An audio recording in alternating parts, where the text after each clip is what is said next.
শয়তানের বাবার নাম নাকি ইবলিস, ইবলিসের বাবার নাম নাকি হামুস, হামুসের বাবার নাম নাকি বলিকা, বলিকার বাবার নাম নাকি চলপলিস। এগুলো হচ্ছে ইবলিসের সিলসিলাই নসব। বুঝতে পারলেন?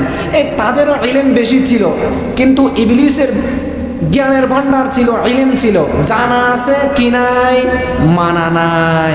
কথা বুঝতে পারলেন ভাই? আমার কথার মধ্যে যদি আপনাদের কোনো কষ্ট হয়ে যায়, মেহরবানি করে হাত জোর করে বলি, মাফ করে দিবেন আমাকে। এই কথাগুলো বলতেই হচ্ছে, না বললে আপনারা বুঝবেন না। ওলামায়ে কেরামের দায়িত্ব এই কথাগুলো বলা। ছোট্ট একটা উদাহরণ দিয়ে আমার সময় শেষ। মানুষের এই দাঁত আছে না, দাঁত, খুব ভালো করে খেয়াল করবেন বিষয়টা। মানুষের দাঁত, এই দাঁত আছে। আমরা ভাত খাই, পান খাই, ইত্যাদি এই সমস্ত জিনিস খাই না? তো খাওয়ার সময় এই দাঁতের যে সমস্ত ফাঁক ফাঁক আছে, ফাঁকার মধ্যে কি ঢুকে যায়? ময়লা আবর্জনা ঢুকে যায়, পানের এবং চুপারের কোনো কিছু এরকম জিনিস ঢুকে যায়।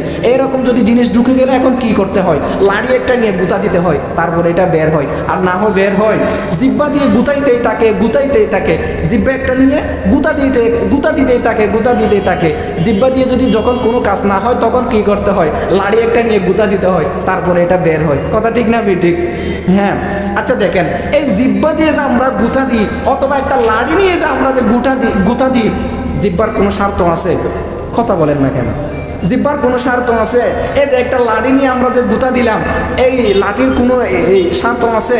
টাকা দিবে, লাঠিকে টাকা দিবে, লাঠিকে সুন্দর করে আগুনে না পুড়াইয়া সুন্দর করে এই যে স্বর্ণ অলংকার এগুলোকে যেভাবে হেফাজত করে এই সমস্ত এই লাঠি এবং তারপরে জিব্বা, এই জিব্বাকে কি এবং লাঠিকে এইভাবে হেফাজত করে রাখেন না?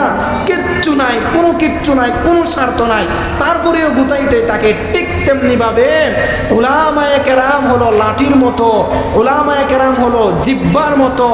মানুষ আর আওয়াম জনসাধারণ যারা আছেন তারা হলেন এবং দাঁত, এবং ওই দাঁতের ফাঁকার মধ্যে যেই রকম ময়লা লেগে থাকে, ঠিক তেমনিভাবে সেই রকম।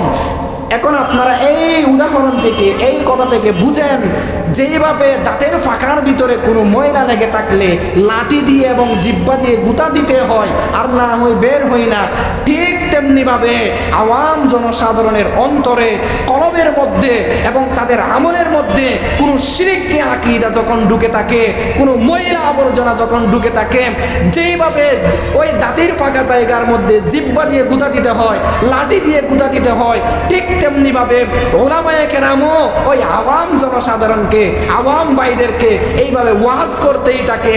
তাদের এই যে ঘা হয়েছে সেই জায়গাগুলো ধরে ধরে বলতেই থাকে, বলতেই থাকে। বললে কি হয়ে যায়? যেইভাবে জিব্বা দিয়ে গুঁতা দিলে, লাঠি দিয়ে গুঁতা দিলে এই ময়লা আবর্জনা বের হয়ে যায়, ঠিক তেমনিভাবে আওয়াম জনসাধারণের অন্তর থেকে এইভাবে ময়লা আবর্জনা বের হয়ে যায়। জোরে বলেন ঠিক না বেটি? ওয়াখির দাওয়ানা আনিল হামদুলিল্লাহি রাব্বিল আলামিন। অল্প কিছু কথা বললাম, ভুল ত্রুটি হইলে ক্ষমা দৃষ্টিতে থাকবেন। আসসালামু আলাইকুম ওয়া রাহমাতুল্লাহি ওয়া বারাকাতুহু।